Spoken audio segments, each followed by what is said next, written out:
Hi, students from Centro Educacional Edificar School. Vamos agora começar a nossa quarta aula online do oitavo ano. Iremos iniciar uma nova unidade, então peguem o livro de inglês de vocês e vamos começar a aula. Porém, antes de iniciarmos o conteúdo da nova unidade, eu gostaria de reforçar novamente um comunicado sobre homework, sobre as atividades de casa. Eu quero saber se vocês conseguiram resolver as atividades para casa da aula passada. Além disso, enviem para o meu WhatsApp no horário da aula de vocês os seus exercícios para que a gente possa corrigir. Ressalto que se vocês tiverem qualquer dúvida sobre o conteúdo ou questões dos exercícios, podem falar comigo para resolvermos juntos o problema. Vamos agora dar início à nossa aula. Unit 7, Environment. Unidade 7. Abra o livro de inglês na página 44. Iniciaremos fazendo a leitura do texto. Before breakfast. Esse texto vai precisar de bastante atenção de vocês. Eu não escrevi no slide porque eu quero que vocês prestem bastante atenção nas pronúncias das palavras e vão tentando acompanhar o texto conforme escrito no livro de vocês na página 44. Prontos? Vamos começar. Chapter 1, Before Breakfast. Where's Papa going with the eggs? Said Fern with her mother as they were setting the table for breakfast. Out to the hog dogs, replied Miss Arable. Some pigs were born last night. I don't see why he needs an eggs, continued Fern, who was only 8. Well, said her mother, one of the pigs is a runt. It's very small and weak, and it will never amount to anything. So your father was decided to do away with it. Do away with it? Screamed Fern. You mean kill it just because it's smaller than the others? Mrs. Arable put a pitcher of cream on the table. Don't yell, Fern, she said. Your father is right. The pig would probably die anyway. Fern pushed a chair out of the way and ran outdoors. The grass was wet and the earth smelled of springtime. Fern's sneakers were sopping by the time she caught up with her father. Please don't kill it, she sobbed. It's unfair. Mr. Arable stopped walking. Fern, he said gently, you will have to learn to control yourself.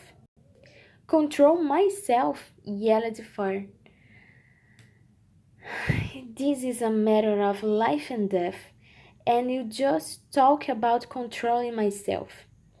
Tears ran down her cheeks, and she took hold of the axe and tried to pull it out of her father's hand. Fern, said Mr. Arable, I know more about raising a litter of pigs than you do. A weakling makes trouble. Now run along. But it is unfair, cried Fern.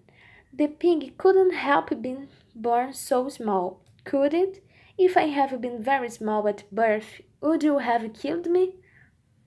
Mr. Arable smiled. Certainly not, he said, looking down at his daughter with love. But this is different. A little girl is one thing, a little runty pig is another. I see no difference, replied Fern, still hanging on to the axe. This is the most terrible case of injustice I ever heard of. A queer look came off John Arable's face. He seemed almost ready to cry himself. All right, he said. You go back to the house and I'll bring the hunt to you when I come in. I'll let you start it on a bottle like a baby. Then you will see what trouble a pig can be. E esse foi o texto antes do café da manhã. Vamos agora para Bank of Words, para os vocabulários, que são palavras utilizadas ao longo do texto. Repitam comigo. Axe, machado. Hog, porco, suíno. Replied, replicou. Hunt, nanico, subdesenvolvido. Amount to, virar, tornar-se.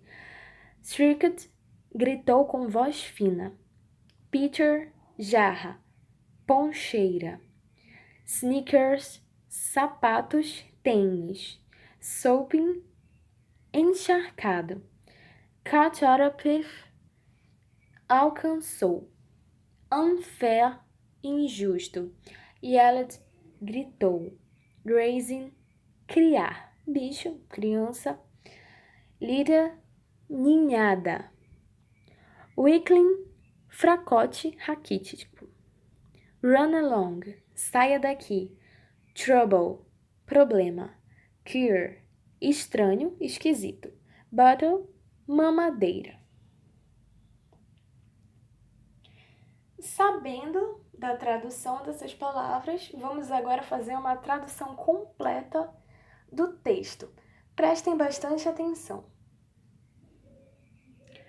Aonde papai vai com aquele machado? Disse Fern à sua mãe enquanto estavam sentadas à mesa para tomar café da manhã.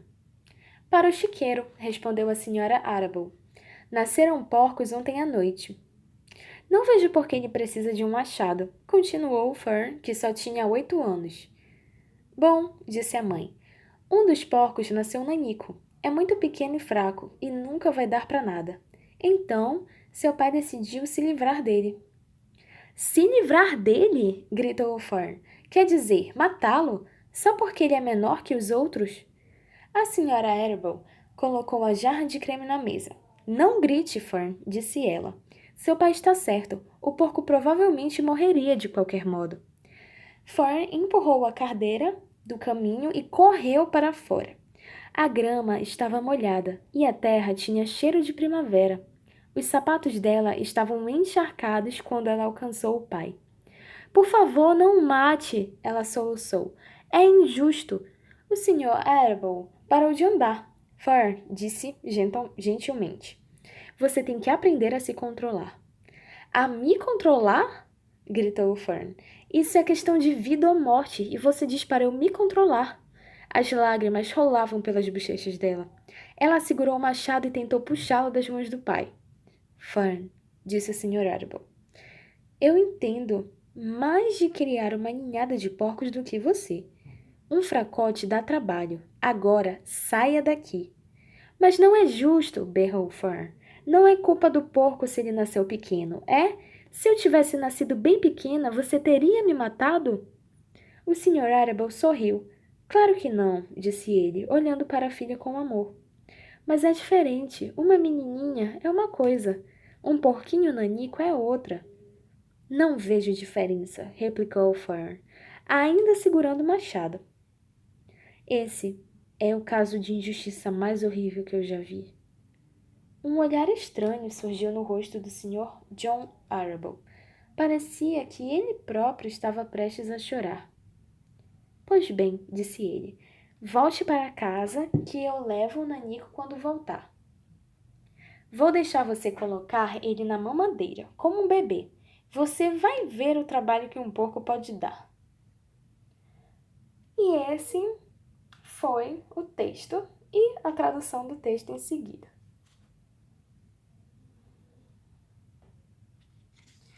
Após a leitura do texto, vamos agora para grammar. Vamos estudar gramática. Abram o livro agora na página 46, ou melhor, só virem a página. O conteúdo será reflexive pronouns. Após ver o quadro com subject pronouns e seus pronomes reflexivos correspondentes, vamos saber a função dos reflexive pronouns. Bom, antes da gente saber qual é a função, vamos saber primeiro o que é para depois saber para que serve, né? Vamos lá, alunos. Olha só. Vamos agora à tabela. Na primeira tabela, nós temos os subject pronouns, os sujeitos, I, we, you, they, he, she, it. Lembrem também dos object pronouns que nós já estudamos nas aulas desse semestre. Me, us, you, them, him, her, it. A tabela do reflexive pronouns é a última. Myself, ourselves, yourself, oneself, self, herself, itself. Bom, vamos ver com mais calma, né? O que eu acabei de falar agora foi a primeira tabela. Vamos focar na segunda. Essa primeira foi somente para vocês lembrarem dos object pronouns, tudo bem? Apenas uma pequena revisão do conteúdo visto nas aulas passadas, para que a gente possa dar início aos reflexive pronouns. Acompanhe comigo o sujeito e depois os reflexive pronouns. I, myself. You, yourself. He, himself. She, herself. It, itself. We, ourselves. You, yourselves. They, themselves. Perceba a diferença. Enquanto que no singular eles utilizam o F, self, myself, yourself, no plural, we e o they, ao invés do F, é o V, yourselves, ourselves, tudo bem? É apenas uma diferença na hora de pronunciar e também escrever, que é uma troca feita entre o F e o V. Sabendo disso, sabendo desse quadro de reflexive pronouns, vamos agora dar início ao conteúdo sobre eles, para que ele serve, o que significa. Bom, vamos lá. Os reflexive pronouns são usados em 3 casos. Quais casos são esses? Bom, o primeiro é quando o sujeito sofre a ação praticada, ou seja, quando o sujeito e o objeto são a mesma pessoa. Por exemplo, Mary hurt herself with his knife. Qual é o pronome? Qual é o reflexive pronouns? Herself, não é?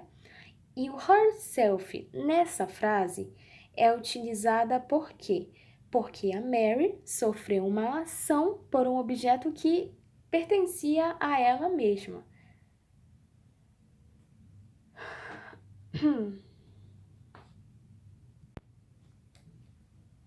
Mary hurt herself with his knife. Mary feriu-se com a faca dele.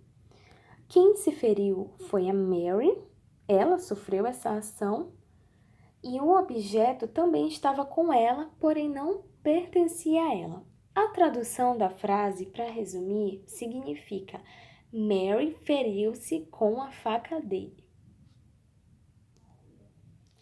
Já a segunda forma a ser utilizada o reflexive pronouns é quando a construção by mais o reflexive pronouns é sinônima de alone, sozinho.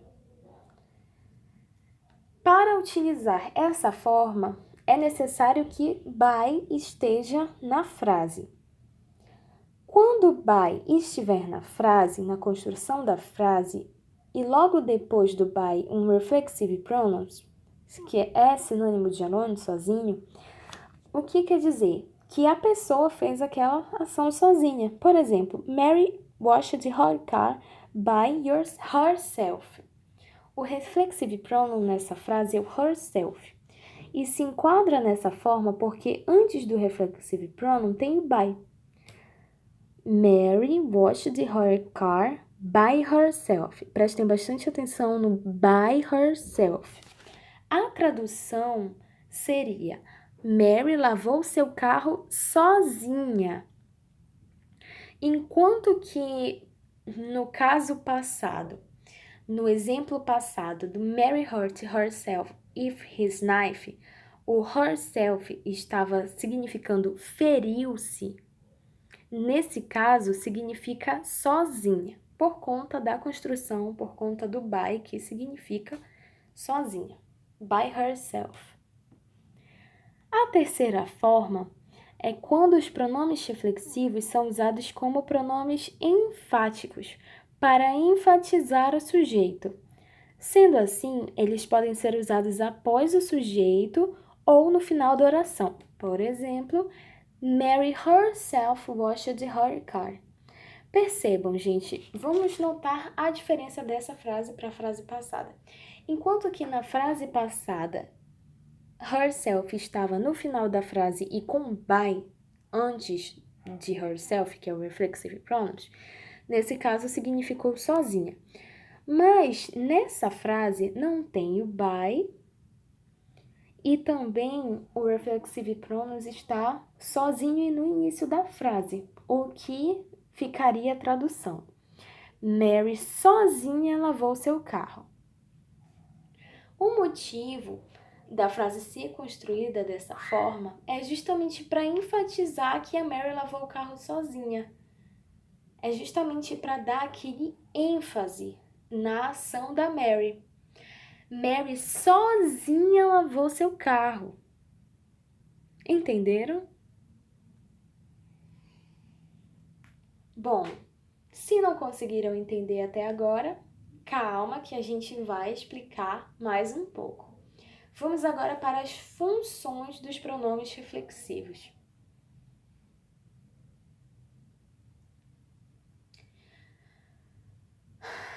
A primeira função, função reflexiva. O pronome é usado após o verbo e concorda com o sujeito. The man cut himself. Percebam que o sujeito está no início da frase, o homem, o verbo vem depois, cut, e himself vem no final. Prestem bastante atenção, porque a forma em que o pronome é usado depois do verbo e que concorda com o sujeito vai justamente proporcionar essa função reflexiva. No caso, o sujeito e quem sofreu a ação.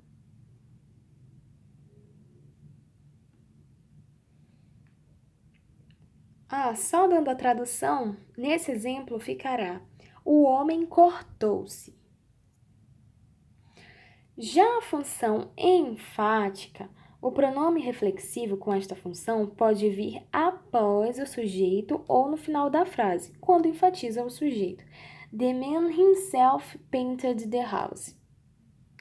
O próprio homem pintou a casa. Lembrem, gente, dessa função enfática, que foi justamente aquele caso que nós vimos no número 3 do livro de vocês, da página 46, do Mary herself washed her car. Mary sozinha lavou seu carro. Por quê? Quer enfatizar que a Mary lavou sozinha o carro. E aqui, o próprio homem pintou a casa.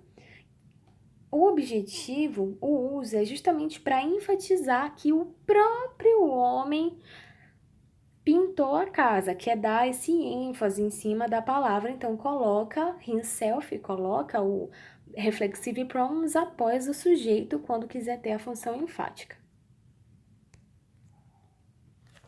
E também temos a função idiomática, que é uma peculiaridade da língua. A função idiomática é feita com a preposição by, que junto a um pronome reflexivo significa sozinho, sem ajuda.